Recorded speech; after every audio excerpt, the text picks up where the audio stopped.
The January 24th, 2024 special meeting of the City Council and Planning Commission is called to order. The time is 6 p.m. Before we begin, council and commissioners, please put away... Has joined. Before we begin, council... Has left. Never mind. Before we begin, council and commissioners, please put away cell phones. If you have personal business during the meeting, please move for a recess. As a reminder to all attendees, this meeting is being streamed live. The camera is located directly in the back of the council chambers above the clock. Madam Deputy Clerk, please call the roll. Thank you, Madam Mayor. Councilmember Sullivan Leonard. Here. Councilmember Graham. Here. Councilmember Johnson. Here. Councilmember Crofton. Here. Councilmember Vlock. Here. Councilmember Rubio. Here. Commissioner Seals. Here. Commissioner Sagel. Here. Commissioner Cottle. Here. Commissioner Stafford is absent and excused unless there's objection from the body. You do have a quorum of both bodies, Madam Mayor. Thank you. Would you please stand for the Pledge of Allegiance, and Mr. Seals, would you lead us? I pledge allegiance to the flag of the United States of America and to the republic for which it stands, one nation, under God, indivisible, with liberty and justice for all. Thank you. The first item of business is approval of the agenda. Are there changes to the agenda? Hearing none, the agenda is approved as presented. We are on to persons to be heard. It's the time for members of the public to share their views with the council. This is not a question and answer period or a time for dialogue. Speakers may be referred to administration, or issues raised may be taken under advisement by the council or administration.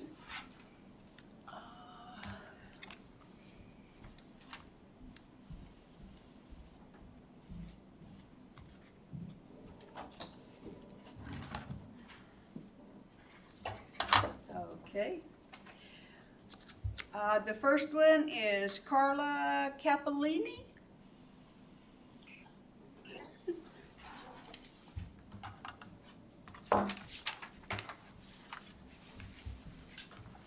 Please begin your testimony by stating your first and last name. Comments are limited to 3 minutes. Yes, good afternoon. Thank you for listening to us. My name is Karla Capellini. Again, this is my second time here, and I'm still with the same issue with the city, trying to resolve the situation with my mobile home. And I just wish to have the city council to work on those issues that we have. We're trying to resolve that, like, for us, we need to move that property, and we're trying to see if with the new ordinances and the new regulations, if that is gonna be in compliance. We want to be in compliance, but we want to get an answer, and we're willing to work as citizens. And the city, like, we never have issues. We're working very hard to keep everything in order, and we will comply. But we want to continue working, and we would like to see a resolution to that. To my case, since the last time I came here, I came with the same problem, and I just came to ask for your assistance to see if you can guide me how to resolve the issue. Okay. And that would be it. Okay, thank you. Is there anyone else that would like to address the council and commissions at this time?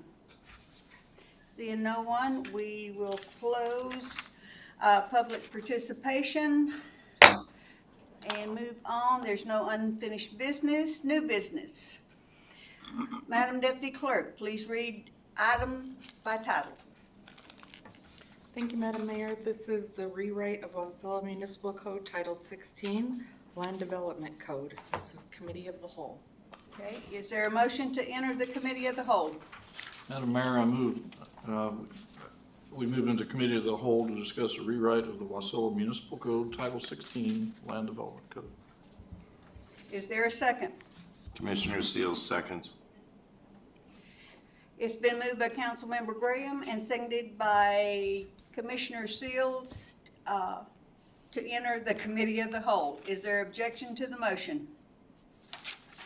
Hearing none, we are now in Committee of the Whole. The time is 6:05. Okay, Miss Holly, we're gonna let you lead us through this. Thank you, Mayor. Doesn't sound like that.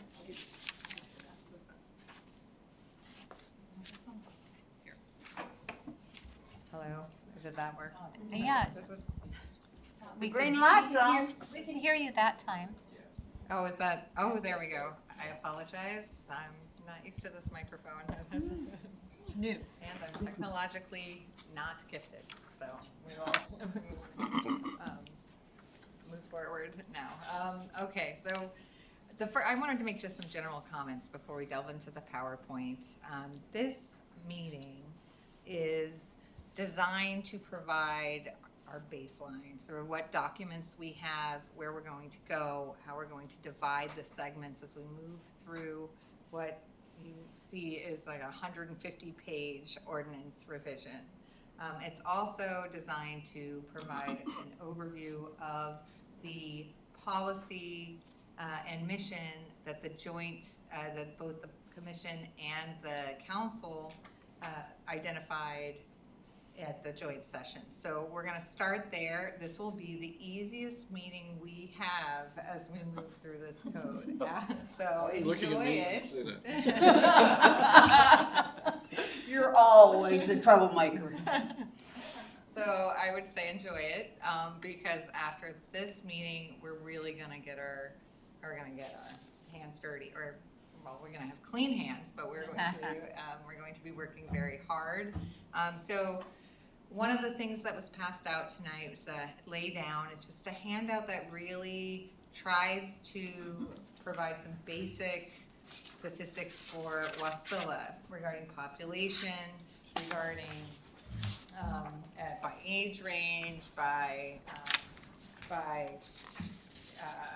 gender even, but it has renters versus owner-occupied housing, the mode of transportation, the economy. This information was pulled together from various sources. It is not intended to be 100% accurate and up to date because we did not use, we wanted to give a picture. We were not trying to create anything with authority. So I understand Could you that. speak to the range of data that's in here, the age of the data that's in here? You said it's pulled from multiple sources. Is it all 2022 and newer, 2020 and newer, 2018 and newer? We use the census data to the greatest extent possible from the 2020 census. Thank you. But there's actually been a lot of updated data because of the housing crisis that swept sort of through the state and really the nation. So for that reason, we have this great base of data from that census, and they did a great job of compiling that this year. But to the extent we could supplement it with the population increases, for example, which Wasilla has seen growth in all of those areas, we wanted you to be considering the most up-to-date information we could get our hands on.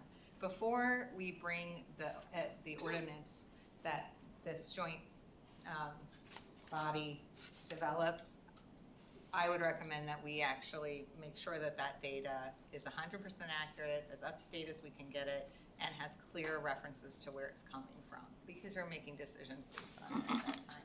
For each segment that we go through, we will provide data that has been vetted and confirmed to the extent we can. You know, we're lawyers, not statisticians, so, but we will make sure that you have that for each of those, because those may impact, for example, if you're considering short-term rentals, you know, and things like that. So, but this is really just to give you an idea of where we started, make sure that everybody's on board with where we started. We look to a lot of codes, for example, we look to other municipalities, and there's decisions to be made even at that level. And so we just want to kind of give you an overview of where we got the language that you're seeing, and what, you know, if we made a change and it was based on another community, what that community, who that community is, and that way you can consider how the culture of that community, the needs, and the challenges near or don't the city of Wasilla. Our goal is for this to be very tailored. Before we move out of this handout, when you talk about mode of transportation here, is this the primary mode of transportation? Is that what you're talking about? It says walking 5%. So I think, I don't see that. I know, that's what they reported in the, so I think this is also one of these, there's these separate reports that were done in conjunction with the census. So the economic trend reports and all of those things so we'll pull those specific documents. I think these were pulled primarily from summaries of those documents, so that are available. A lot of this is available on the Census Bureau's website. Thank you.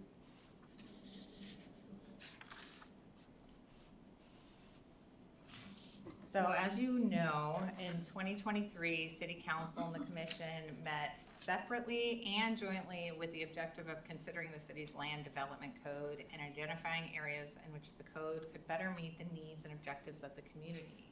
At that meeting, the Council and Commission determined that many areas of the code should be addressed without delay, but other areas of the code should be addressed following an update to the city's comprehensive plan. So one thing that is not on the meetings currently set for joint consideration is a timeline regarding the comprehensive plan and taking that matter up. We are trying to figure out exactly how to incorporate that, since so much of what we did is a reflection of the intent of the joint body to I don't want to say Band-Aid, but I'm trying to address what needs to be addressed now, what actions have to be taken now, but not to overstep in a way that in any way undermines the comprehensive plan process and the great work that usually comes in the land use development arena as a result. So we're trying to, this is a game of balance that you are all called on to play with us. And I think we're making sure that that stays in the forefront of all of our minds as we make decisions. And we'll ask for comments in these sessions to make sure that that we're thinking through that and making a choice. So there are areas that we still need further guidance regarding. One of those areas is the areas of priority, and that kind of goes to that balancing act that we will be doing. We want to make sure we're honoring pending updates to the comprehensive plan, that certain areas of regulation, including landscaping and rezone applications and short-term rentals. We want to make sure that we basically get those to their core, and in some cases that might be eliminating them because of other regulations in the city, such as licensing regulations that provide a bare bones level of regulation. And then we are very careful to adopt a process and to flag consideration of those areas and review of those areas after the comp plan process. So I'm just going to use an example, short-term rentals. This code eliminates regulation of short-term rentals. It is not to undermine the efforts that went into the ordinances regulating short-term rentals.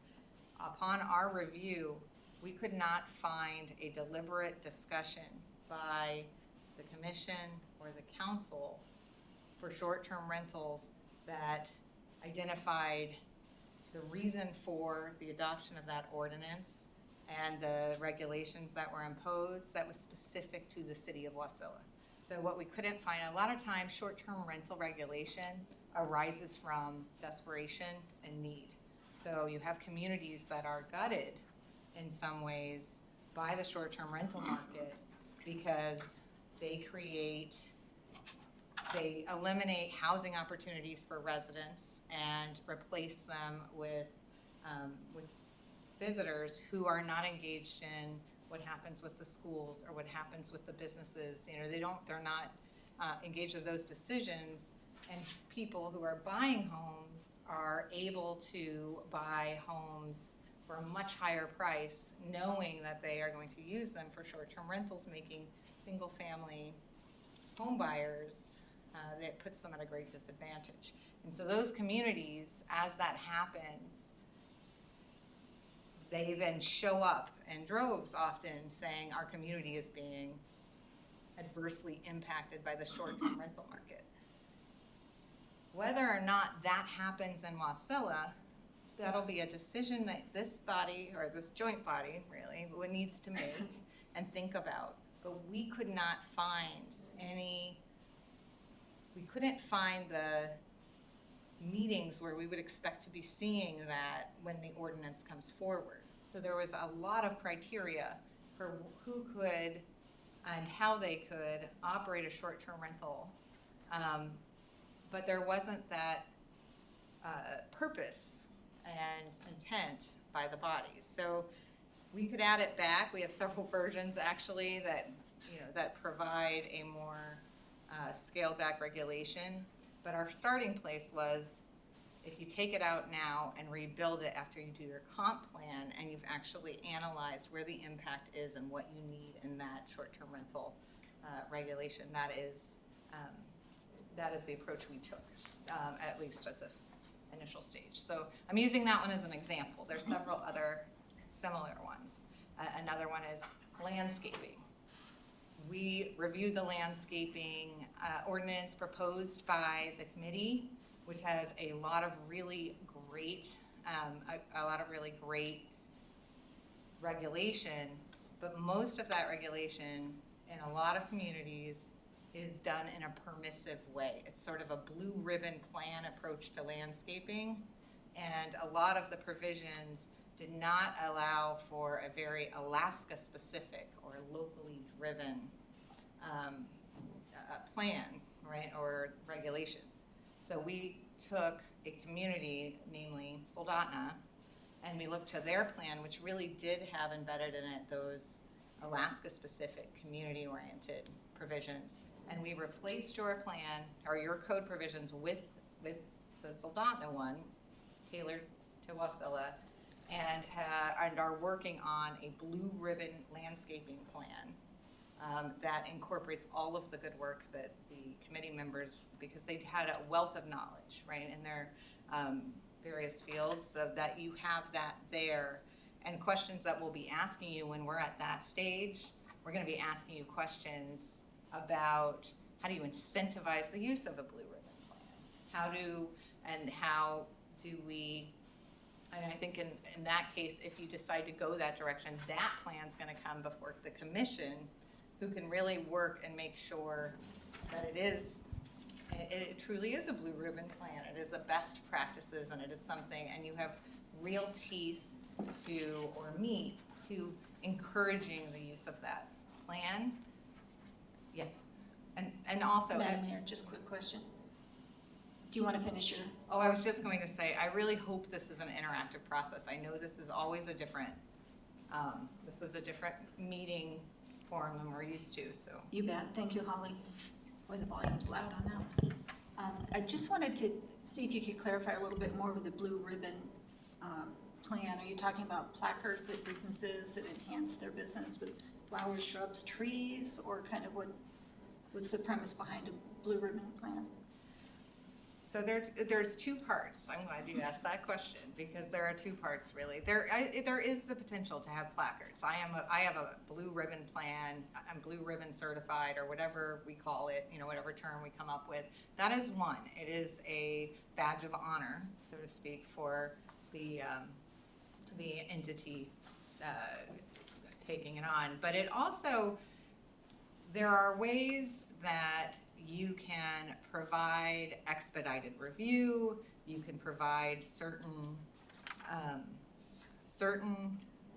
development-based incentives for the review and administration process when an entity chooses to comply with that plan. You can extend the amount of time between a review. You can allow for certain changes with minimal administrative oversight. You can do things like that. And there are various approaches taken in communities, and we'll make sure you have a detailed list. But that's what I mean. It's sort of, you create a separate process that gives them real benefit on development wise. It has real cost impacts and certainty components that they rely on, that developers rely on, builders rely on. So a lot of the provisions in the landscaping plan that we were looking at, and even in the code itself, were pulled, it appears, from landscaping plans that are permissive, that were not mandatory. So that was one of the reasons. That's why we started to think, where do these really fit in? How do we make sure Wasilla is doing what is in line with its development-friendly goals and what we're seeing in the comp plan as it stands, right? We're looking at what governs right now, and we're looking at the comments that we heard from your last joint meeting and comments that I've heard from the commission and also the public, to make sure, at least our first go around, we're trying to develop something that is in line with the city of Wasilla. I mean, I think we want to regulate or give you an opportunity to regulate for the city of Wasilla. This is a very unique community. I mean, I don't know how much you all have thought about. I'm sure you've thought about it a lot more than me, and I do not want to be presumptuous to go here, but Wasilla is the only city in Alaska, the only incorporated city that is over 8,000 and under 30,000. You live in this very unique space that is unparalleled. I think the two cities before and after you're the fourth largest city. I think looking at census data plus the growth Wasilla has seen in the last year, which is formidable, you're right under Fairbanks, and yet the next city is Kenai. So, and I don't hold me on the Kenai, but I'm pretty sure, so that is, how do you govern when you're living between the regulators and smaller communities that are just responding to the needs of a much smaller population base? This is a really unique situation, and we see it in land use regulations that were designed, for one purpose, and now you're a very different animal. So keeping that in mind and figuring out, the only thing that is sort of an odd thing that we have to think about too is that you have a ton of regulations. So while I would expect a smaller community to have less regulations, you have more regulations, in some cases more regulations than those communities with 30,000 plus residents, or population. So it's just what the implications are of that. You will decide that, how you address it and how it impacts. But my goal is to make sure we're all thinking about these things, because the worst thing for a lawyer is regulations and code provisions that are not deliberate, because we always have the collateral damage of that we are then trying to work through, and that has a real cost. So, Mr. Graham. Thank you. I want to back up for just a minute, Holly, when you were talking about the short-term rental regulations, and I routinely come to all the planning commission meetings. I think I've missed 2 over the last 4 or 5 years, and I was at all of the meetings where short-term rentals were talked about. The concern over short-term rentals was brought forth by residents, by citizens, brought forth to the commission and to the council. And the planning commission worked diligently with some very specific things in mind. So although there is no overall purpose statement, that starts off the short-term rental regulation, the purposes of that regulation were, number 1, to protect the integrity of neighborhoods. Number 2, to protect the safety of residents in those neighborhoods. And number 3, to preserve the housing market here in Wasilla. Those were 3 very specific things that were brought up and things that were very specifically discussed at length in the planning council. So I think your initial statement there may be true in that there was no big overriding purpose there, but there were some very specific purposes for that regulation. And I think that's very helpful. When I review the comments, you know, one of the things that jumped out at me is there were a lot, I mean, you could really see that there were real goals and objectives for the short-term rental regulations. There are real goals and objectives. And so it's not that those are missing, it's that the impact of that, so those goals are, I think, they're preemptory. You know, it was, you know, we want to make sure there's safety, but there wasn't a push to demonstrate that short-term rentals were creating unsafe neighborhoods. We want to protect the market, but the way that Wasilla is districted and the specific market here, there wasn't any evidence of the impact of that market, or there wasn't a reaction to the impact of the market, right? And that might be Wasilla getting ahead of a problem. And you may decide that you want to keep the short-term rental in there and that you want to keep those provisions. But we took it out so we could have the discussion, but we will look for a vote and we will put it back in if that's what the body decides is, you know, the direction you want to go. And the great thing is we have that. If we do go that direction, what you'll hear when we're at that segment is we will be talking to you about the criteria, though. There are some of those criteria that I will recommend that criteria is removed, and some, you know, just tailored a bit more. But it will be your choice. If you have a short-term rental regulation, that is great. Like that is very appropriate. I do think we are even seeing communities like the municipality of Anchorage dialing back their regulations, relying more on their licensing procedures, looking to the tax implications, creating tax incentives for long-term or 30-day plus rental units. And so there are so many options that we will include in that discussion. And that's fine. I was just objecting to the fact you said there was no purpose when the commission met for, I think, 3 or 4 meetings over several months to discuss short-term regulations. They were very specific in what they did, and they essentially the planning commission has one staff member, which is the planner, to do research and report on things. I mean, even though the attorney is generally present either in person or on phone, we're not using the attorney to do the research like has happened here. So we're limited in research capabilities, and I think the Planning Commission did an outstanding job working through that.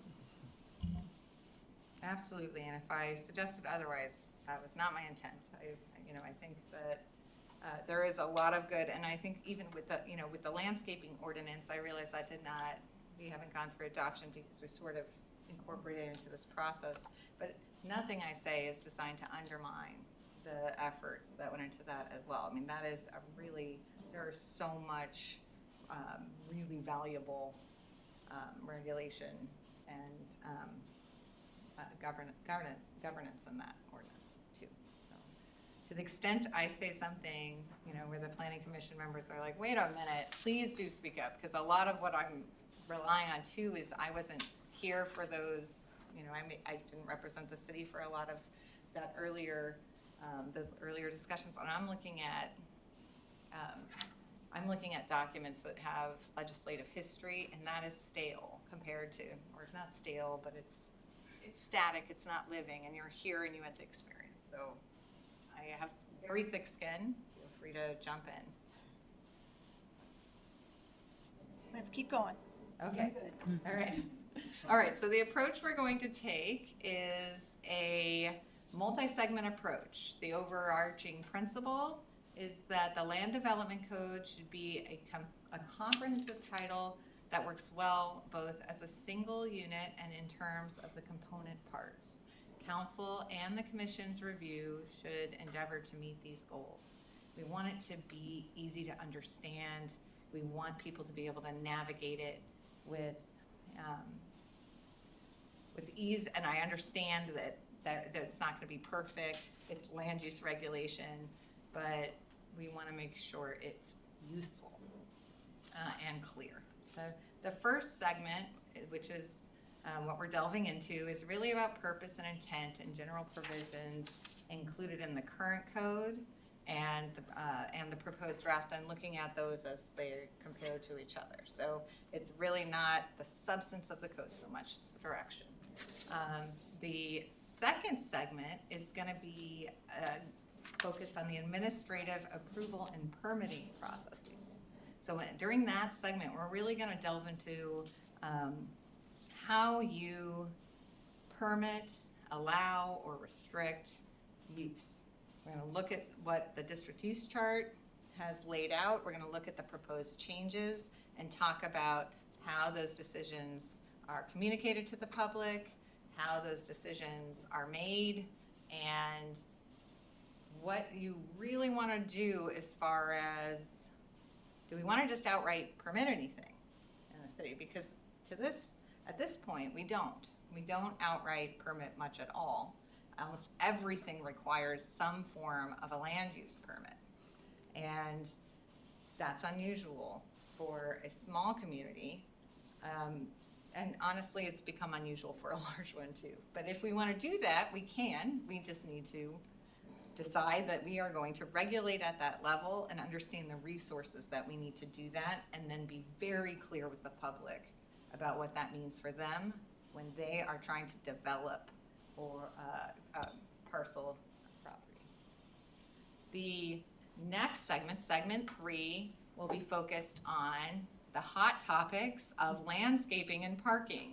Because landscaping and parking have really been an area, and Chris will jump in at any time, or Zoe, but they've really been an area where the planner and the planning department has been engaged by the public, trying to figure out how to navigate them and how to develop and operate in compliance with those provisions. So we have, and so one thing I will say too, at each of these segments, you will get the piece of the code in a draft form with a memo that explains the proposed changes and backup material to help you analyze them. So hopefully that will allow us to really get into the meat of it. And finally, the fourth segment will involve general use restrictions and short-term rentals. These are also hot topics.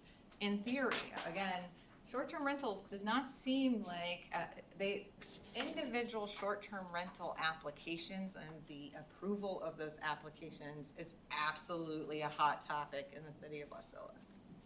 Short-term regulations did not seem to be as controversial. But I would actually pause here and ask for your thoughts as a body for individual members if they felt like the regulation of short-term rentals at the time that ordinance was adopted reflected and mirrored the conflict and concerns regarding individual short-term rental applications.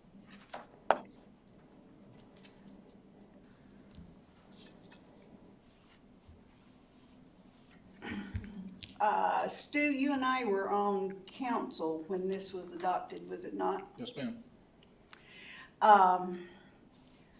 There was a lot of hot topics on that. Okay. I can remember that much. There's more than one meeting, and that was with the planning commission and the council. My opinion, my personal opinion is, if a neighborhood has got covenants, that ought to supersede whatever. Because that way the people that live there are governing their own community.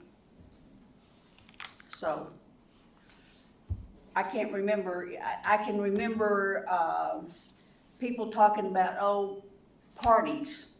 They'd have parties at 2 or 3 o'clock in the morning and all this other stuff.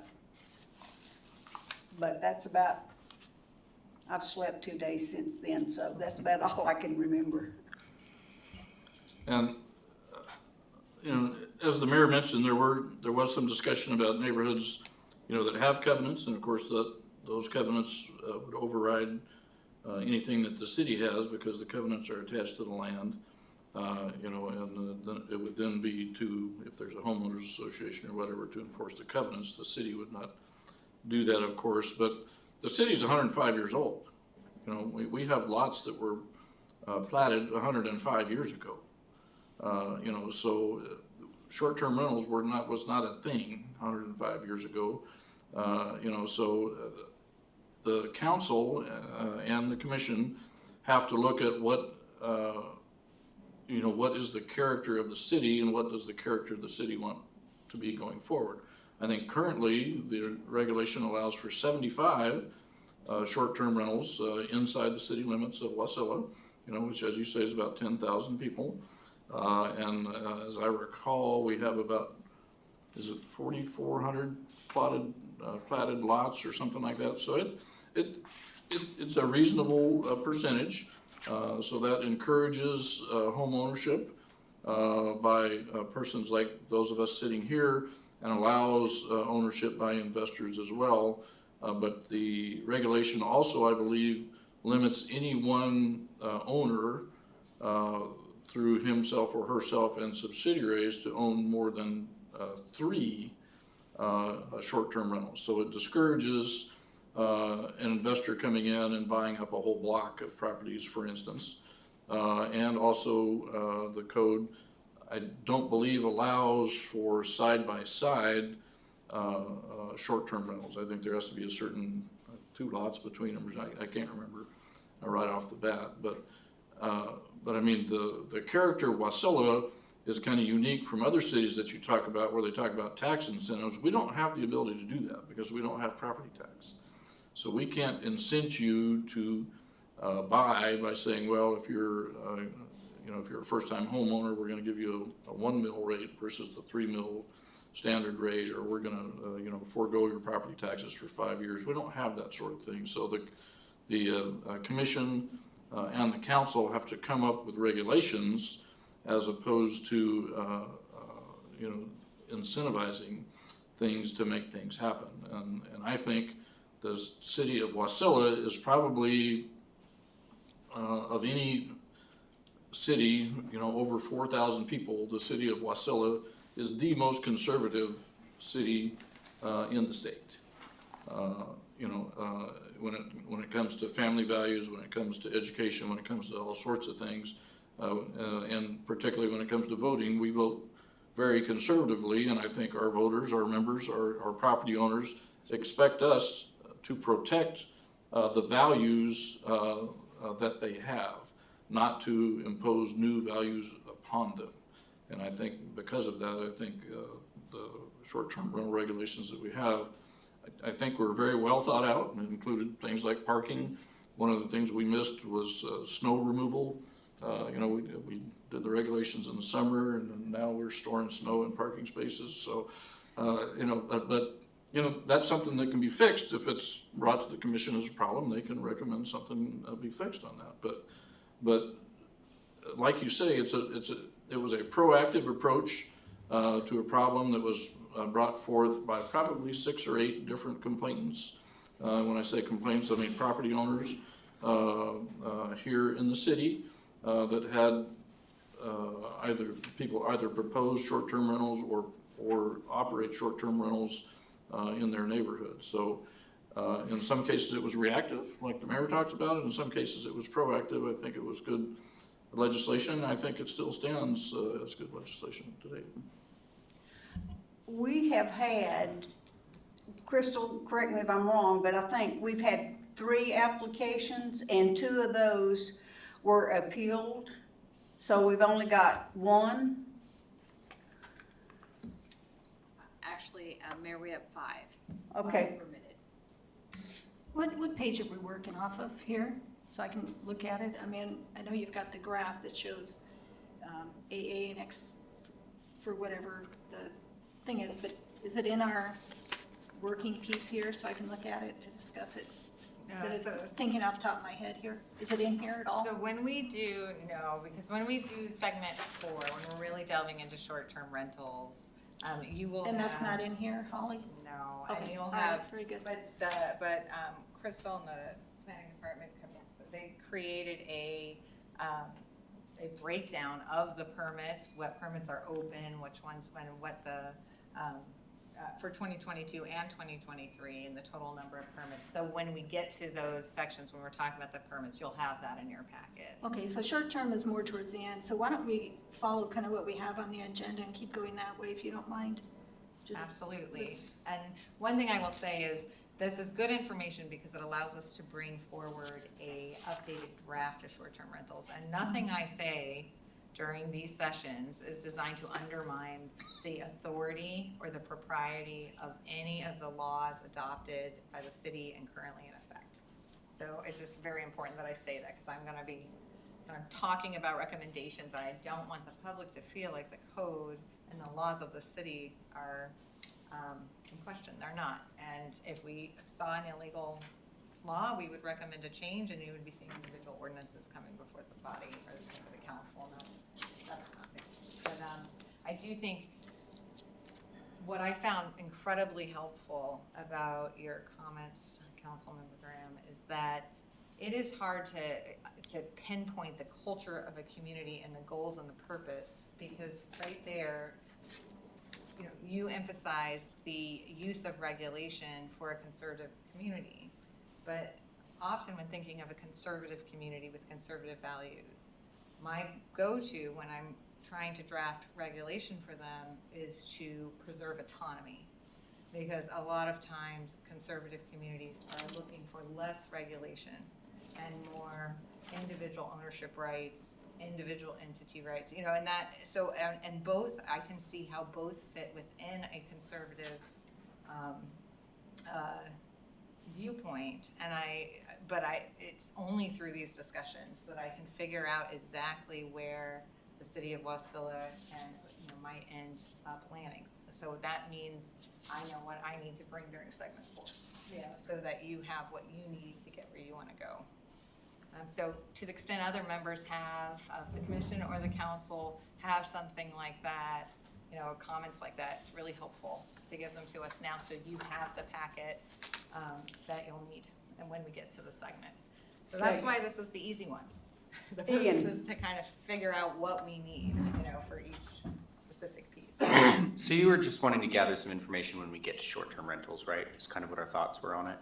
I like what you did here with it, where you removed it. I've had a lot of conversations with members in the community, especially being in real estate. I'm hearing a lot about the complaints with short-term rentals in here. It's actually driving people away from the city, and when we could be collecting that sales tax, because our regulation is so strict, people actually, they don't want to deal with it. Whereas they can go, well, do I buy this place inside the city of Wasilla, or do I buy this place outside the city of Wasilla? I want to use it for short-term rental. They're going to go outside the city every day, even though they might actually see some long-term savings because we have a lower property tax amount overall. So I like the licensing aspect. I just wanted to put my 2 cents in here, was that I like removing it and leaning a little bit more into that business regulation aspect of it. I think with what Mr. Graham's saying is, if we want to, some of these properties are so old, they don't have covenants, conditions, and restrictions. They just don't exist in that case. And so the way we could do something about it is we could put it in that district use chart, and we could say, hey, if people don't want it in residential zoning, then we just don't allow it there. But for a commercial aspect, there's properties I know of, it's a duplex that's in a commercial area, and why couldn't that person have a short-term rental type of situation? Why do they have to jump through all these hoops to be able to be allowed to do that? It's really helpful, thank you. And that is, it also, it brings up the point that when we look at options for taxation, we will be looking at sales tax options, and how that, you know, because that, even though a community can exempt rentals, Some communities limit their exemption to long-term rentals. Long-term rentals, something over 30 days, and there can be, and we have mechanisms for different tax rates in the state of Alaska, using a bed tax, and that takes some, that's complicated in its own right, and we will be discussing that alongside, just because we'll be merging through the options. But we will also make sure that we bring any proposed revisions to the licensing provisions of the code that would be the counterpart to short-term rentals. So you'll have all of that in front of you. Okay, moving on. So that's so actually I'm gonna pause. Are you all okay with this sort of 4-segment approach to working through this code? Okay. And I will also say, perhaps for the benefit of the public as well, this is a very unique title.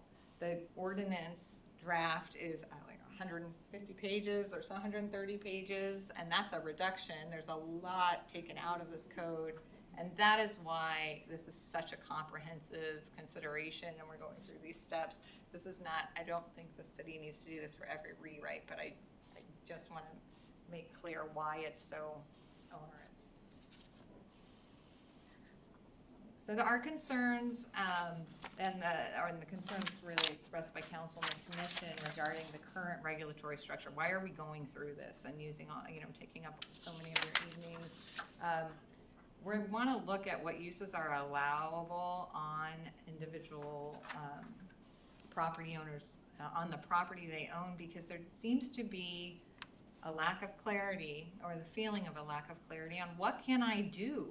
What am I actually allowed to do on this property? And council and the commission were expressing concerns that was showing up on all levels of property ownership, from a residential use of property to, to a commercial use of property by a very sophisticated commercial property owner. And we want to make sure that when we're done, we've eliminated as much confusion as possible on what can I do if I buy this piece of property. And that seems like a simple question, and we're going to hopefully turn it into one, right? So that was one of the most resounding messages we got from you all, which is, please make this simple. We want our public to be able to understand it. And so we're going to be working towards that. The other question is, who approves or denies a use on the property? Under the code, you really have to read between the lines. You have to compare provisions in order to understand what level of review you're going to receive. And we talked a lot about you can have an administrative permit that in the end receives the same level of review and consideration and discretion as a conditional use permit.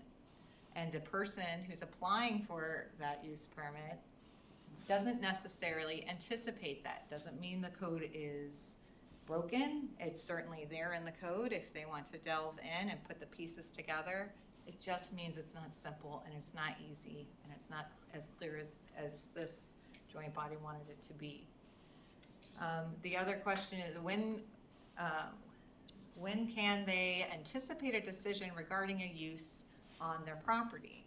So because of some of the confusion and some of the interplay on the permitting procedures, it became really hard. It's very hard to pinpoint, I will have a decision by X date. I can take the next step by X date. I will know if I complied or I did not comply by X date. And that really impacts development in an incredibly profound way. And the joint body, I think that was something all of you were emphasizing last time.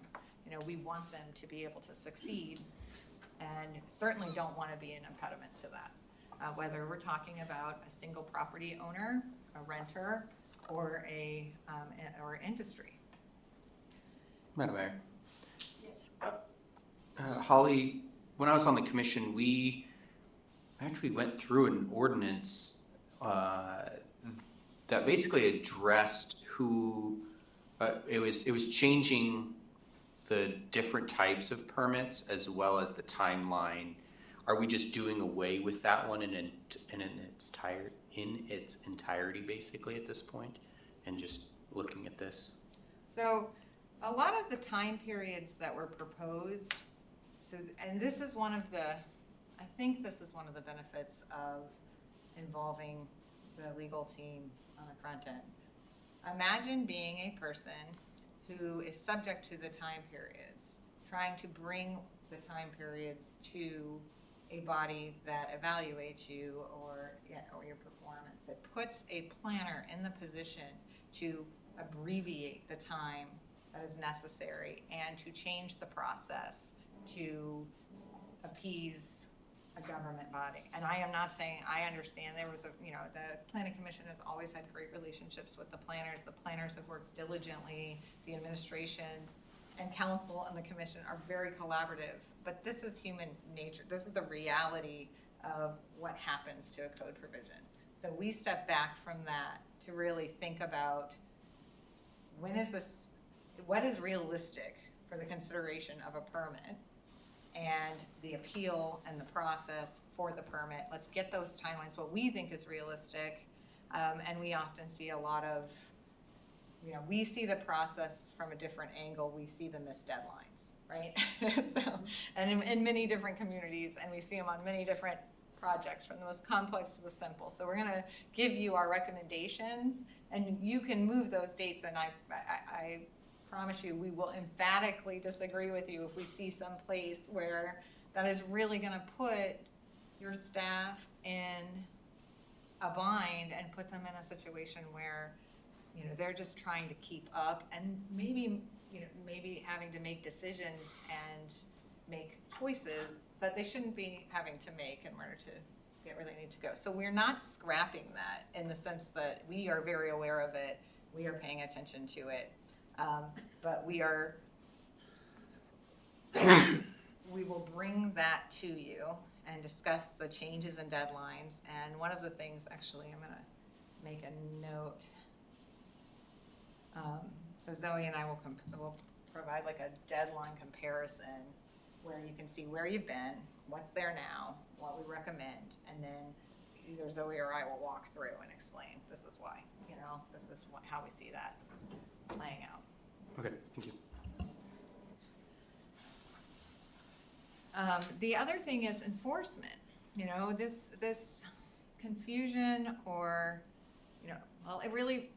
it is also reflected in enforcement of your permits. When you have laws, you want them to be followed. They need to be followed, and some of them are essential to getting where you want to go. There are ways to very clearly record substantial completion that will, for example, so if you have a landscape plan, or you have requirements for development, or if you have a process where the city takes on the responsibility to file a notice of substantial completion or a notice of violation or failure to complete, right? That flags it for people buying property. If you're talking about a developer, then they know that there's a problem. And ultimately, you want them to have as much information as they can. It also allows developers to cure the problem and remedy it, and makes the facts and circumstances surrounding these decisions and enforcement clear for future administrations and councils and the commission. So we want to make sure that our enforcement process is as clear as our permitting process, and people know what consequences they might face. Does anybody have any thoughts on that one? And finally, the question we're trying to make sure the public has answers to, and the city has answers to, is what rights individuals and entities have under issued permits, and the rights of others to challenge their property. So we have different public notice provisions, and we also have different levels of public involvement. It's always hard to understand the interplay between a legislative hat and a quasi-judicial one, and the Planning Commission is in this very unique place where they dance between the two all the time. You know, they've got ordinances in front of them, they're coming up for recommendation, then they've got a hearing right after it. As difficult as that is for the commission, it is very difficult for the public. And I don't say this to be at all, I'm not trying to be disrespectful or to suggest that our commission has less knowledge. I mean, I give trainings on this all the time, and I have incredibly senior members of various boards and bodies who kind of put their hands up in exasperation because they weren't quite sure. And most communities, even the largest and most well-staffed communities, have provisions in their code that do not properly acknowledge the quasi-judicial nature of one decision versus the legislative of another. So making sure that our code does its best to communicate that our materials that come out of the code, so you'll see this when we are dealing with the administrative appeals process, that those materials make it clear, that our agendas make it clear, that everything that governs really creates clarity as much as we can in that arena, and that the board chair and members are actually able to communicate that and help the public get to where they will absolutely be.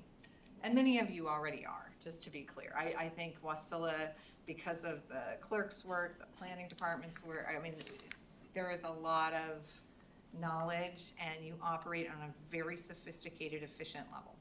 And if you don't believe me and think I'm just being kind, go watch any YouTube meeting of other communities and you will be very proud of yourself.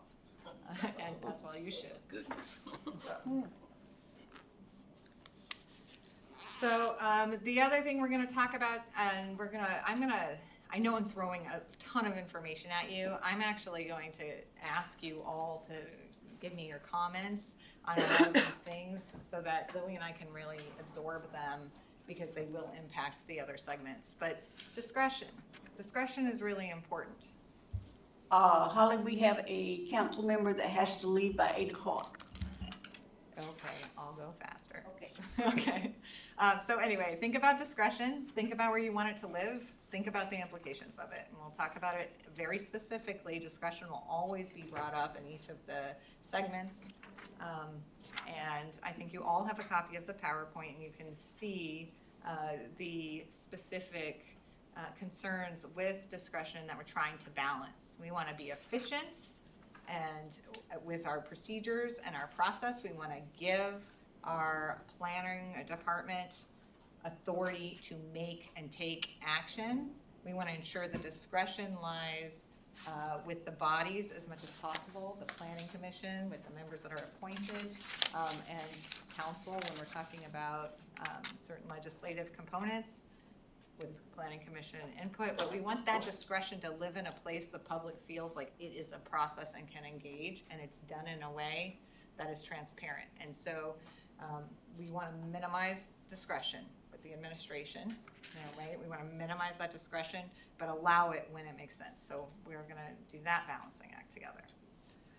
Okay, so one of the things that we talked a little bit about the communities. I'm just going to tell you the communities that we really looked to. We looked to the big ones because in actuality, in many ways, they are the closest thing to Wasilla.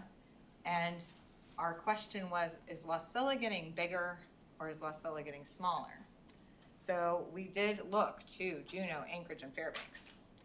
The problem with that is Wasilla is so unique and different than those particular municipalities. So we look to those, but then we also look to smaller communities that have a similar culture in a lot of ways and are facing similar challenges to Wasilla, and have a similar classification.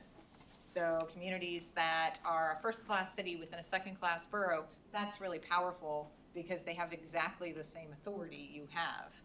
But even in that case, one of the things we run into is you're not home rule, yet you're a size that, I'm surprised Wasilla isn't home rule as we delve into this, right? Because you're certainly large enough to be You're not a unified municipality. But I think that probably speaks well of the relationship between the city and the borough and the services and the provision of those services. So we look to Kenai, Soldotna, and Palmer. So that's how we wanted to be consistent. The only time you'll see us deviate from that, we will flag. We will also flag which community we're looking towards. But if we deviate because we find something we really like, a lot of communities have considered changes to their land use lately. In fact, I think almost every single one of them have provisions and ordinances this year. So we will tell you. I would take a second and just say, does anybody have, what's your gut reaction to us looking to those communities?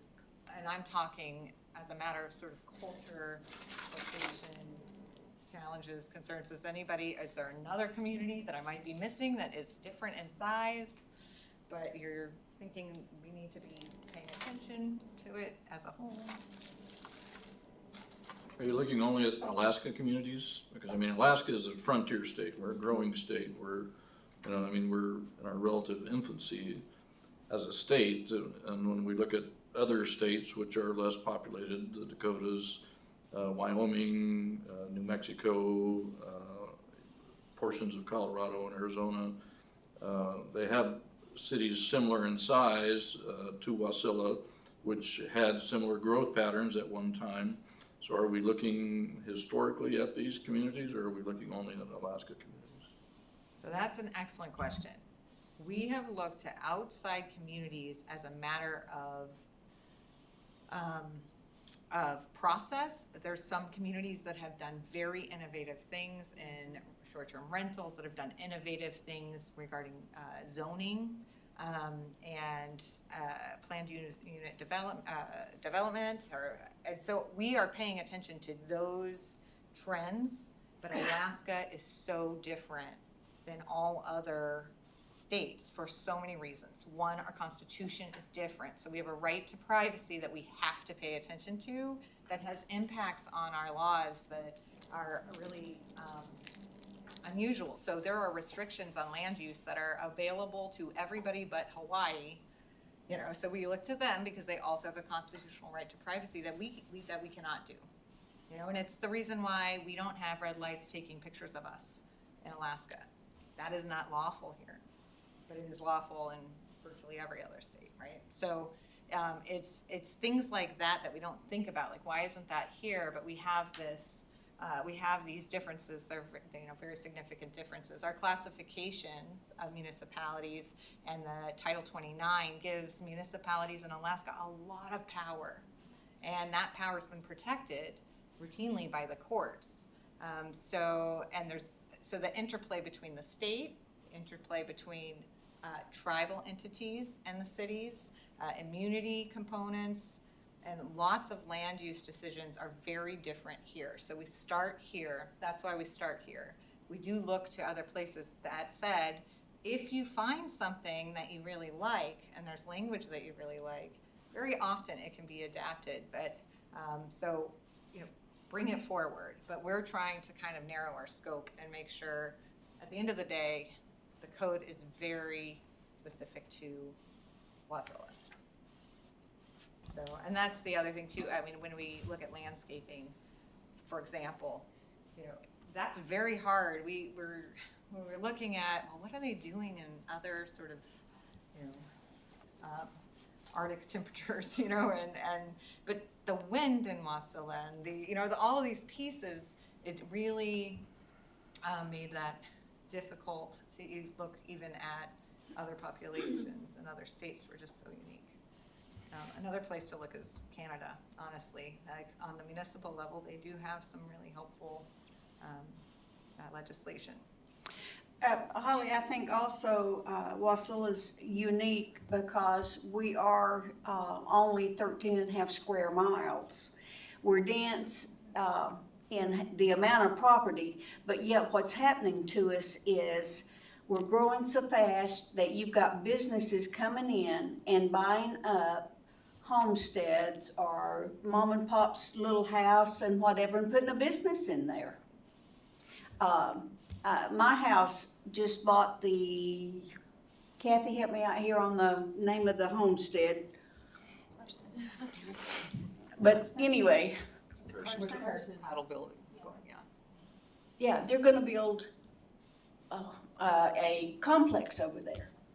So I think that's one thing that, and our population, we ain't never gonna be, in this city, we're never gonna be 100,000 people. Where would we put them? You know? So I think it's one thing that, going through all of this, we gotta keep in mind about what do we want our future to look like. So, Absolutely, and what's your projected future? You know, because we don't wanna create a code that makes sense right now, but won't make sense in 5 years, if we can, but we don't wanna over-project and over-regulate, thinking we're going to be somewhere we won't be. So these are all decisions I will not be making, but, you know, those are gonna fall to all of you, but at least we will raise them, and we will try to really get you a place where you can make those decisions in an informed way. We also don't have the benefit or the hindrance of being able to drive over state lines, right? So all of these land use regulations that you'll see in the lower 48, you know, they are done in a realm where people who are dissatisfied with one state, you know, can move to another, you know, very easily. And that doesn't mean that you see that attrition, but it's certainly something they have to consider, and they have to balance opportunity, because especially for industry, they're not thinking, do I go to Anchorage or do I go to Wasilla? They're thinking, do I go to California or do I go to Arizona? You know, and so that's a very different consideration. The other thing we want to do is be realistic. Everything costs. Everything has a budget component in land use, because nothing is done by no one, right? So if the cost might be to the city, and the cost might be to the landowner or to industry, and weighing those costs and understanding them and being realistic. You know, if you had an endless amount of money, there's probably, you know, we could get consultants and of all kinds of, you know, wonderful planning options and really create materials that perhaps go to a beneficial place, but at a certain point in a community that has any community with a budget, doing that could actually be harmful at a certain place. So that was not articulated well. My point is, we're gonna balance reality with best practices and your objectives, or at least give you the tools to do that. So we wanna make sure we are not forgetting the fiscal component, whether it's tangible and it's actually money out, or it's intangible and we see it in the burden we place on our employees, or the burden we place on our residents, whether they be individuals or corporate residents. So finally, I think we're getting, all right, so I'm gonna skip the interplay with the comprehensive plan because I think I jumped the gun and delved into that a little early with you guys. And I'm gonna focus really on the next steps and the agenda, the schedule we have for you here. And we want to make sure, so the city clerk, you know, we wanted to make sure we gave you something that ended with a product, and you're getting closer to where you need to go, because so much is intertwined with these decisions, but it's aggressive. 4 segments in that period of time that we proposed is aggressive. And I use aggressive to mean fast, not at all derogatory. So one of the things we want to do is, we did that to get us the dates, but it doesn't mean that that we can't change that, the speed at which we're considering things. We're throwing a lot at you. We're going to be asking you to do a lot of homework, when we give you the materials, and we're really encouraging all of you to do all the work that you want to do to bring your voice to the rewrite. So, Mayor, I think that would be, if we can just sort of take a Does that work, Sarah? Like a temperature gauge on how people feel about this schedule, and if there's any changes we need to incorporate. Okay, is everybody okay with what Holly's proposed? Is there any objections? You're good to go, Holly. Great. Keep going.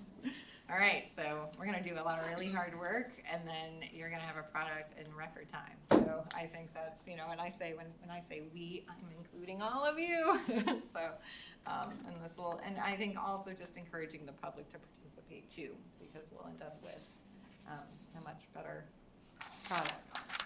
So we talked about our changes in landscaping that you'll see in the draft. And remember, this draft is a really overarching draft. You'll get a specific draft to each segment so that we're narrowly focused for each segment. The one thing I do want you to pay attention to is, so the landscaping code came predominantly from Soldotna.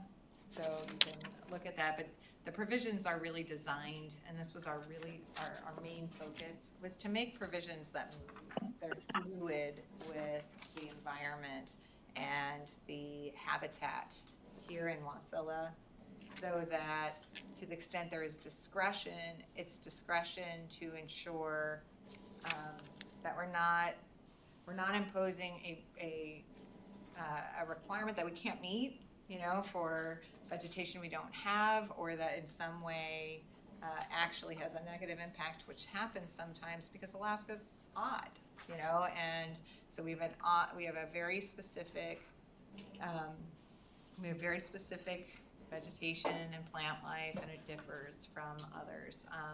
And we also use other substances, natural substances such as rock or mulch differently than they may use in other regions of the country, in part because of our wetlands and our soil and all of these things. And I just want you to know we were informed in large part by paying attention to the work of the landscaping committee and looking at the ordinances, and then so it wasn't so much of what was done before brought us up to speed so we could make our best effort to come up with a starting place. But at the same time, we are lawyers, so that is an area when we get there, you don't trust the lawyers to tell you, what tree you want, right? And again, we deferred. I promise we deferred, but that's going to be an area I just want you all to have that kind of bright red blinking light, like we're going to pay attention to, does this actually make sense?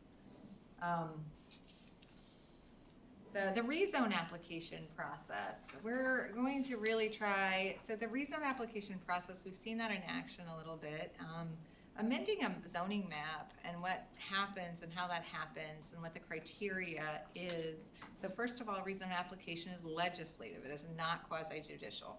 And we want to make sure the code's clear on that, but we also want to make sure the requirements are really clear because of the unique boundaries and the unique interplay of properties in Wasilla and how that's developed over time.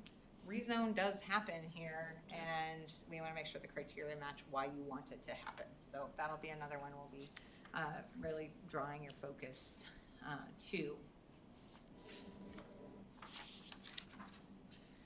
Variances, the other thing we want to do is we want to make sure that variances do not, they're not the go-to, they're not a default for getting approval to do things on property, but they're really in line with, then this is a national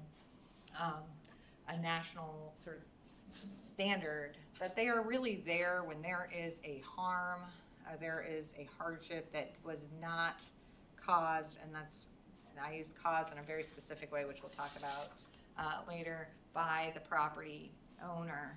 And that to the extent people want to do things differently based on the character of their property, we are providing them a way to do that, if appropriate, through our permitting procedures.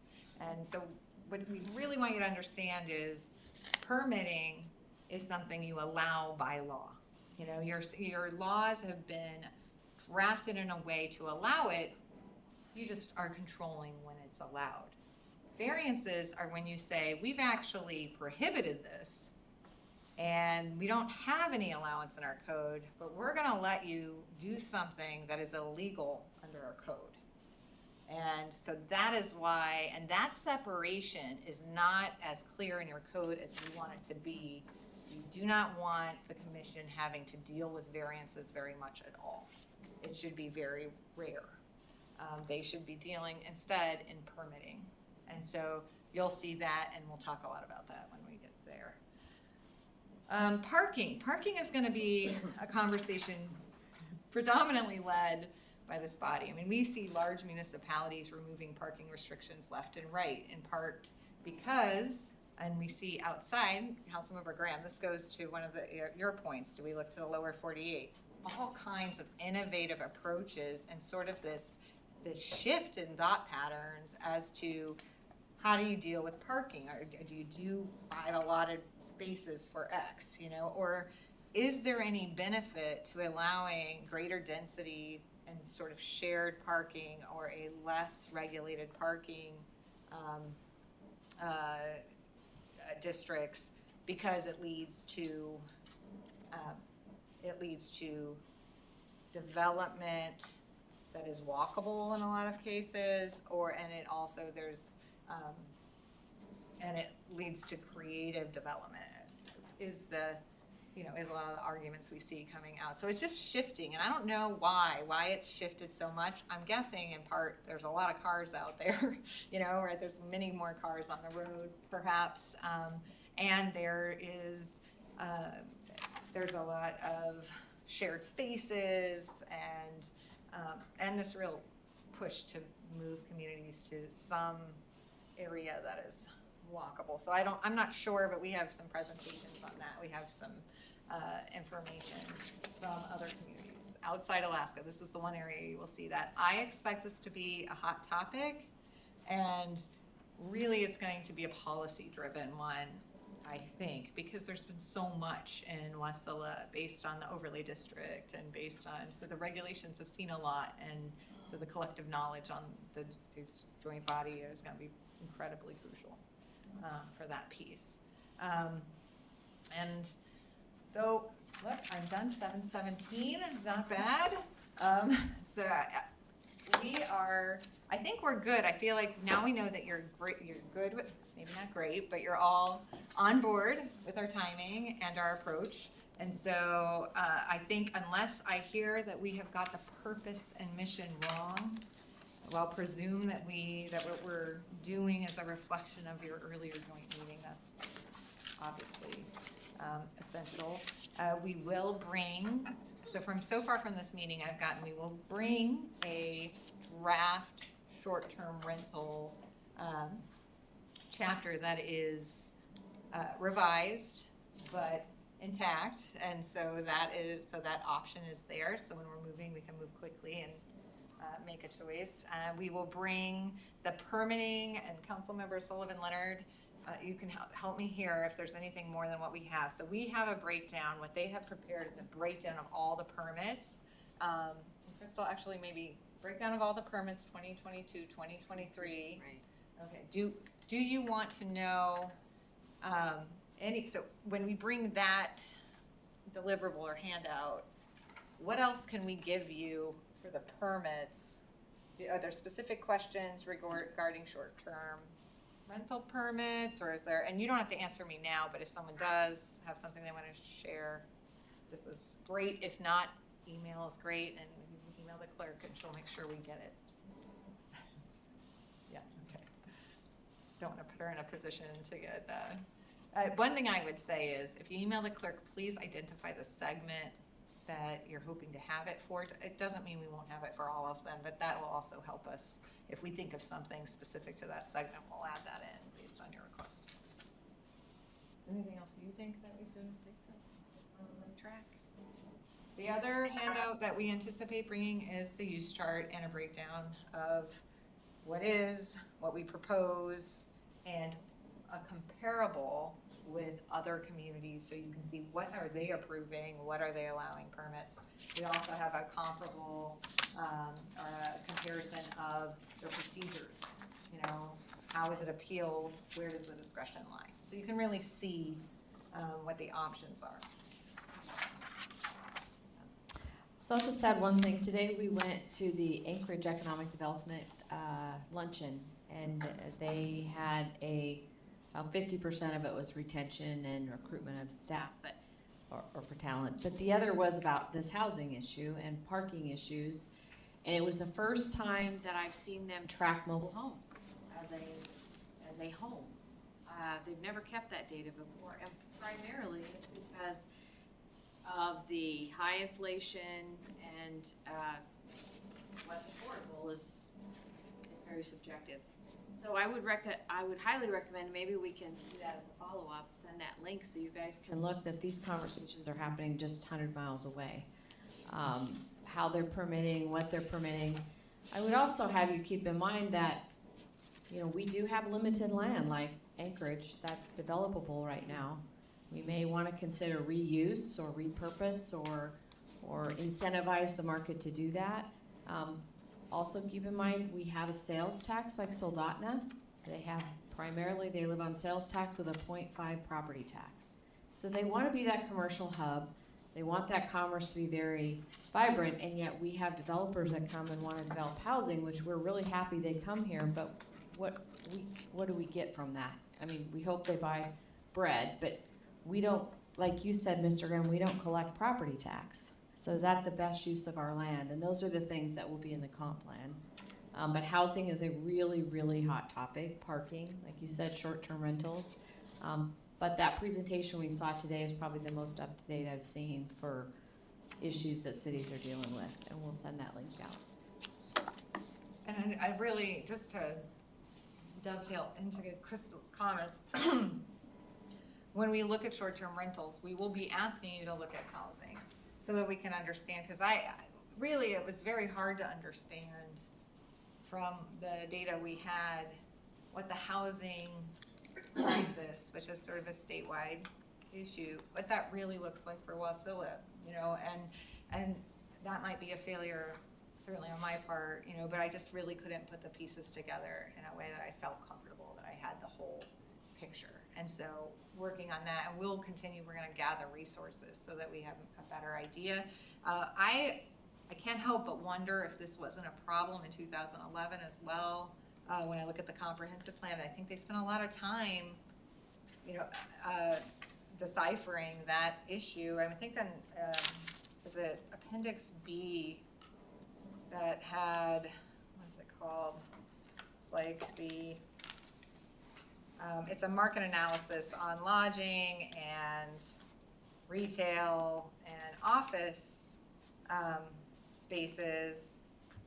And so I feel like, which is very appropriate, in 2011 they were really looking at what's our market look like, which then affects your housing market. And perhaps when we were having these discussions, the joint body can consider steps that might impact the comp plans, like, oh, we really need a study on this, or we're not ready to change any regulations in this area, or we want to have a bare bones approach until we have numbers and information regarding X. You know? And I was just gonna say, as we go through these segments, we can bring you real data, like we know how many short-term rentals are operating in the city right now.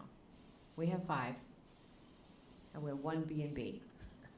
So we really have to look at, if there's all these short-term rentals operating, why are they not going through the process?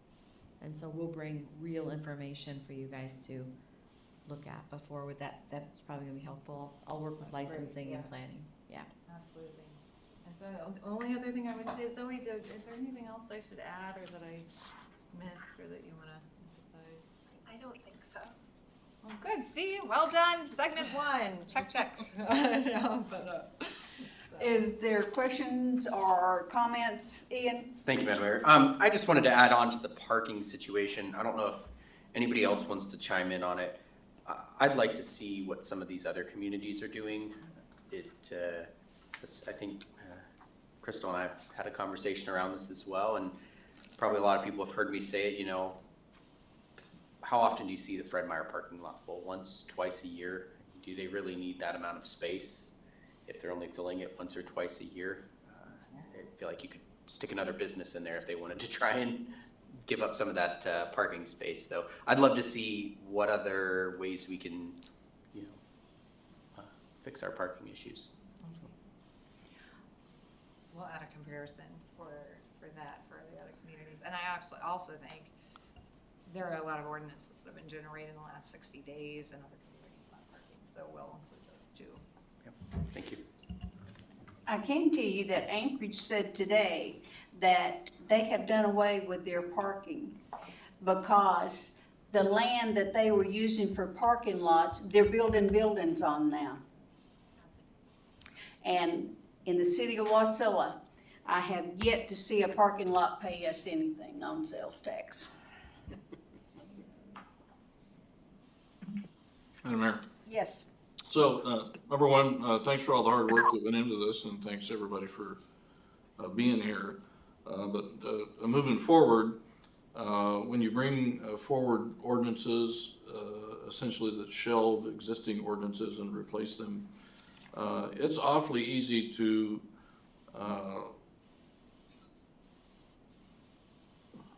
I hate to say confuse the issue, but it's awfully easy for persons that were not here when those ordinances were put into place not see the clear change that has happened because ordinances are reformatted and so on and so forth. So I would like to see with any ordinance that you bring forward, pretty much a white paper saying, this is what we got rid of. If you want to explain why you got rid of it, that would be great, but the differences should certainly be clear, and I'm not suggesting you stick with the same format that we have now. I mean, you guys are the ones that are going to make it clear, and you're saying ours are not clear at present, so, I'm not suggesting that, but I am suggesting to you and asking of you that you make clear what the changes are, so when we incorporate this line of code, what does that mean versus the code that we have right now? So I would like to see those clear comparisons. And when it comes to parking, Mr. Crafton, Fred Meyer's parking lot is the size that it is because Fred Meyer's wanted it that size. It wasn't the city, it was Fred Meyer's. When they built, they said we have to have this many. As a matter of fact, Fred Meyer's wanted more parking than they have now because of those 12 days a year when you can't get in there and can't get out there. So not only is parking something that we have to consider, but we also have to defer to the property owners as well to do that. And I don't think the city's ever going to tell somebody that, well, you can't build parking there. I mean, unless they're trying to, quadruple the amount of land that they're using or something like that. And lastly, so today I brought with me a disposable yet reusable cup from 2016 when I went to Tesoro. You remember we used to have Tesoros up here in Alaska. And I got a soda pop, and it was probably on the way to one of these meetings. And here we are 7 years later. And I still have this disposable cup, and I still use it frequently. Just because it's old doesn't mean it's not useful, doesn't mean it doesn't have utility. It may not be the fanciest design that they have nowadays, but it still works. So let's make sure that we're not throwing out stuff that works just to put something new in. And I have no doubt that we all see things that way, but if we look around all of our houses, we're going to find a bunch of stuff. We're going to go, holy crap, I didn't know I had that anymore, but I didn't throw it away because I knew it was useful. So let's adopt that philosophy moving forward. Thank you. Well, I can tell you that when that comprehensive plan was written, I was on planning commission, and we wasn't worried about housing. That was the least of our concern. So that's very useful because I think we may be looking at, maybe one of the first real formal assessments of that. Okay, any other comments? Okay. I have a comment, Madam Mayor. Residential properties in the city do not generate the sales tax. The only thing they generate sales tax wise is your utilities. So having a commercial business in that area generating more sales tax revenue would be highly advantageous to the city versus housing.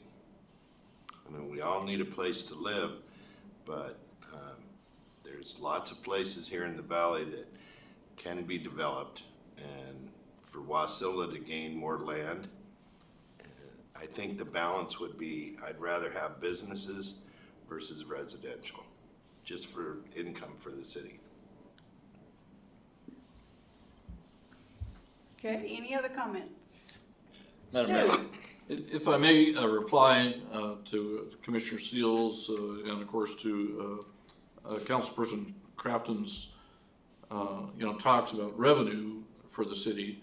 The only reason for the revenue or for the city to increase the revenue that it's bringing in is because we're increasing the services that we bring in. To say we need more business because we need more revenue would be inappropriate in the last, 6-8 years probably, because we have had an aggressive policy towards bringing businesses in while accommodating residential development as well. So there's a balance there, and the city is certainly not in a place where we need to bring in additional revenue. We need to consider what services are we providing to the residents and the businesses that are here. And if we're going to increase those services, that's the time to think about increasing revenue. But as a general thought, I don't think we want to say, well, we don't want residential development in the city because it costs us money. Well, that's our job, is to make sure that those costs are balanced out by balancing it out with the existing commercial and our desire to improve both the commercial and residential aspects of the city. I would just Madam like to, could I just address this real quick? So this is a real conversation with the subdivider who wanted to explore coming to the city. And I agree that revenue isn't, but the expense we have to be clear about too. When people build houses, they want police service, they want road maintenance, they want code compliance, they want these services that we're providing with no property tax. So we have to be real about the expenses too. Not always revenue, but be very clear about what housing costs us. Because in this conversation, they said, well, we'll do all the road maintenance so you won't have to, which is fine until there's a fire and we can't get the fire truck there, then it's our problem. So if you want to build housing and you want us to continue providing services with no additional revenue, just take that into consideration when you're talking about that. And once Madam again, Mayor, Tim Johnson, Mr. Johnson? may I chime in? Yes?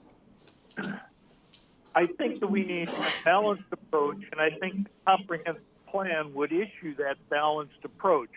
Certainly, if you put in residents, you're going to get more sales tax, you're going to get more revenue.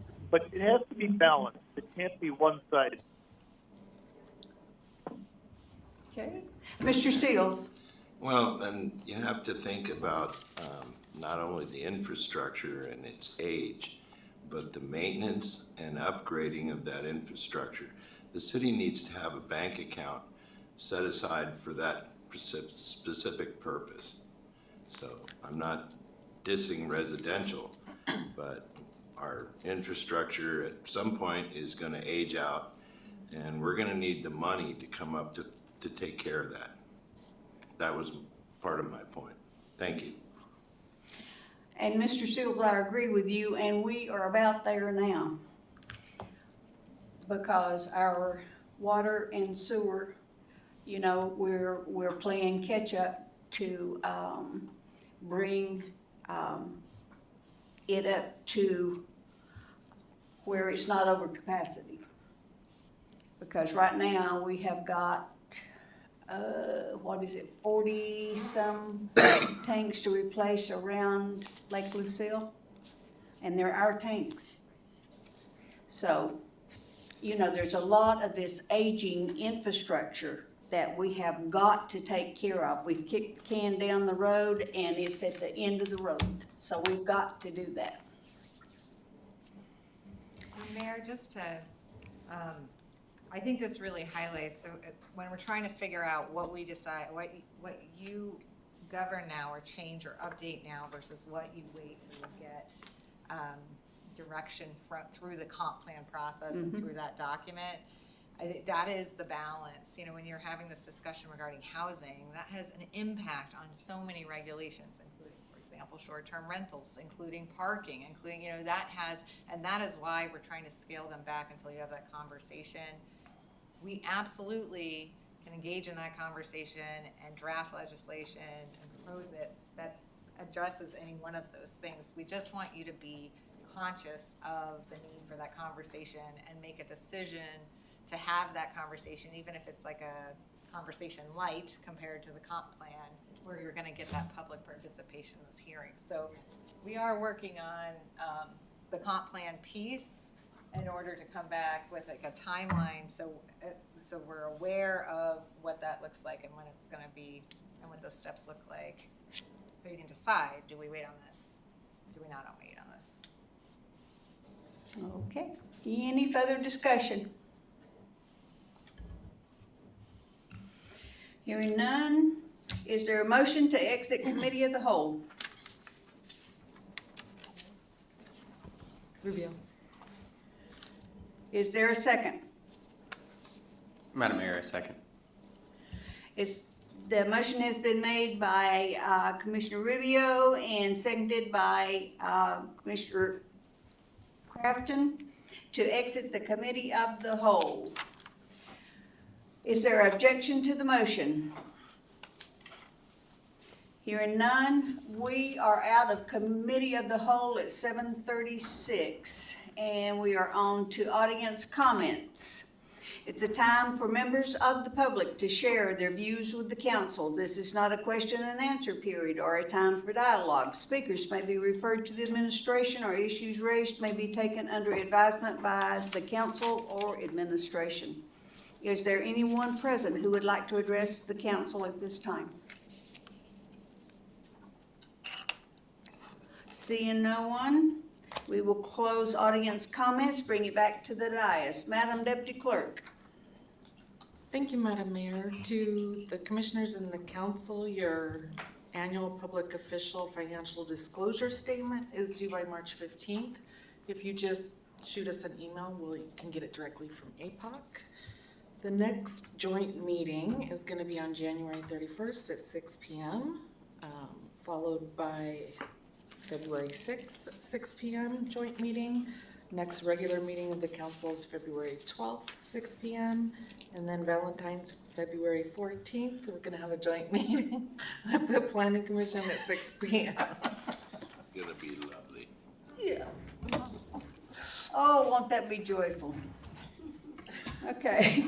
Madam Attorney. No comment, except I'm looking forward to spending Valentine's Day with all of you. Hey, y'all, I really like those big heart boxes of candy, just so you know. Councilmember Crofton. Thank you, Madam Mayor. Just to our attorney, thank you for preparing this. Even though it is a lot, I'm super excited to get to delve into this one.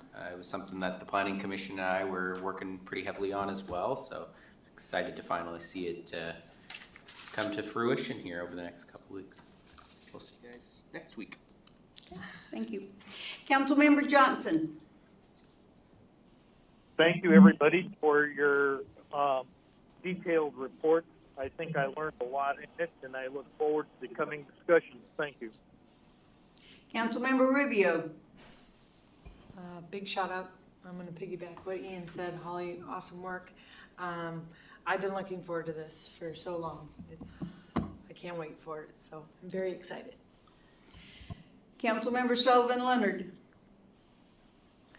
Thank you, Madam Mayor. Thanks, everybody, for coming. This is the beginning of a long, arduous project, and I know we'll get through it. I think I worked on the comp plan in 2011 too, with you, Mayor, when you were on planning, and many of us here at the table have previous planning commission experience, as well as those that attend all the meetings, and I appreciate you doing that. But anyway, there's lots of talent at the table here, so appreciate and look forward to hearing everybody's input on this. Thank you. Councilmember Graham. Thank you, Madam Mayor, and thanks everybody for being here. It's great to have input from both the Planning Commission and the council at the same time, as opposed to the council telling the Planning Commission to do something, the Planning Commission does something, comes to the council, and then they change it, so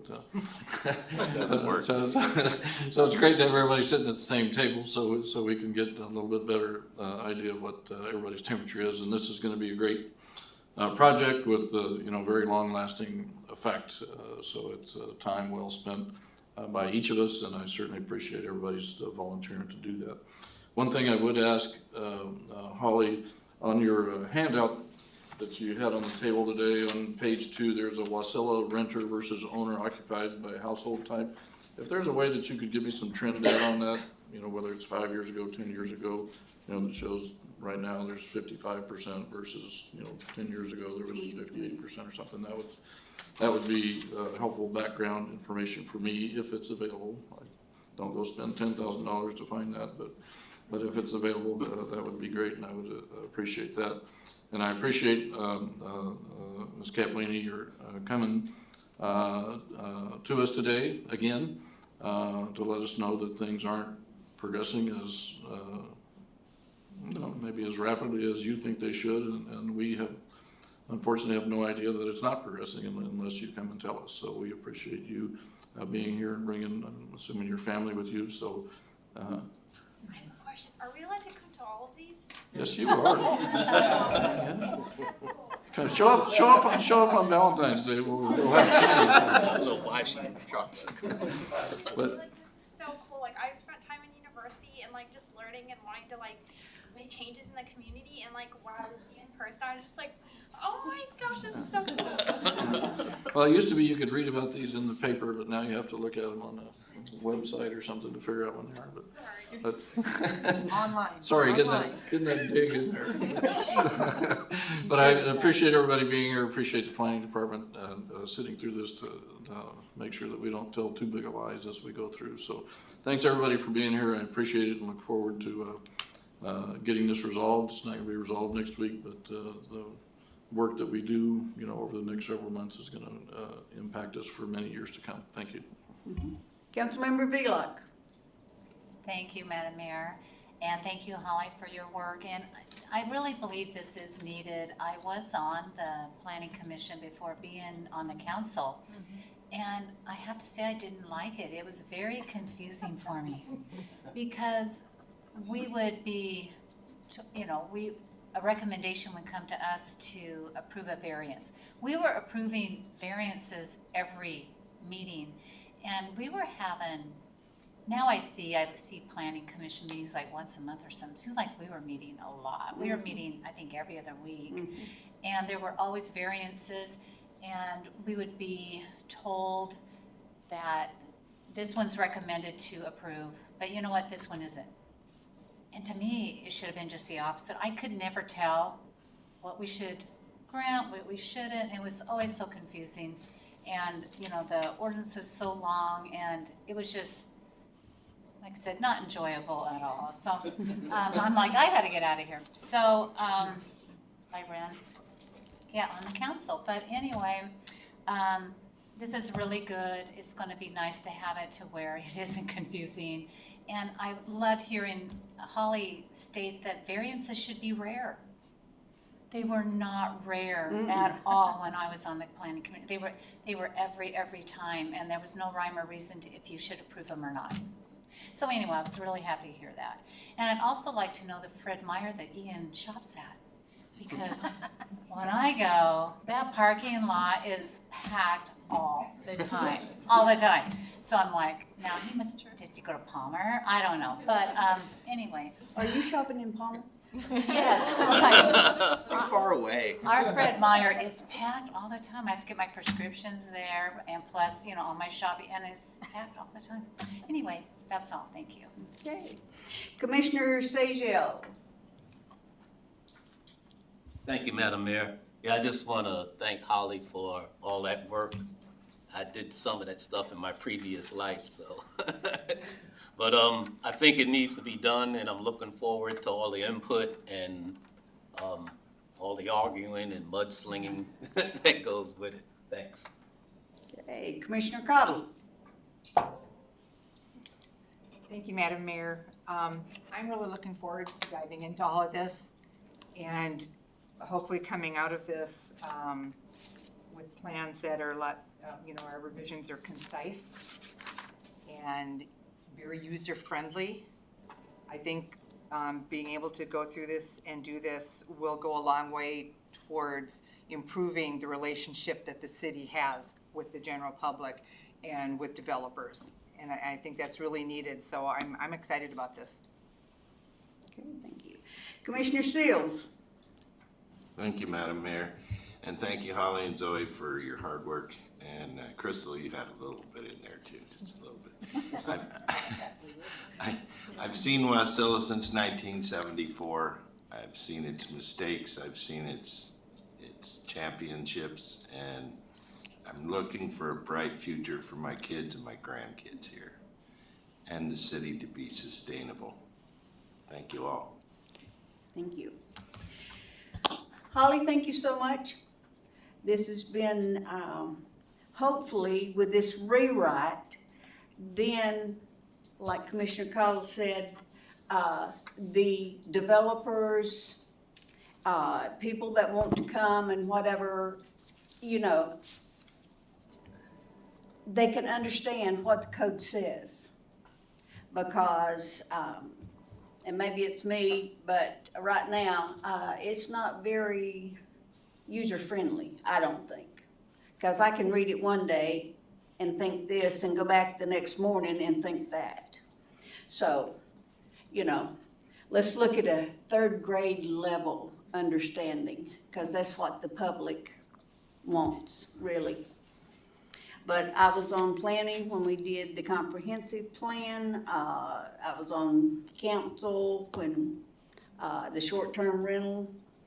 And my question is, zoning can take care of stuff, no matter what. So, but thanks everybody, I appreciate you. And with that, we are adjourned at 7:47. See you next week. Same place, same time. That time, that channel. Dude, that was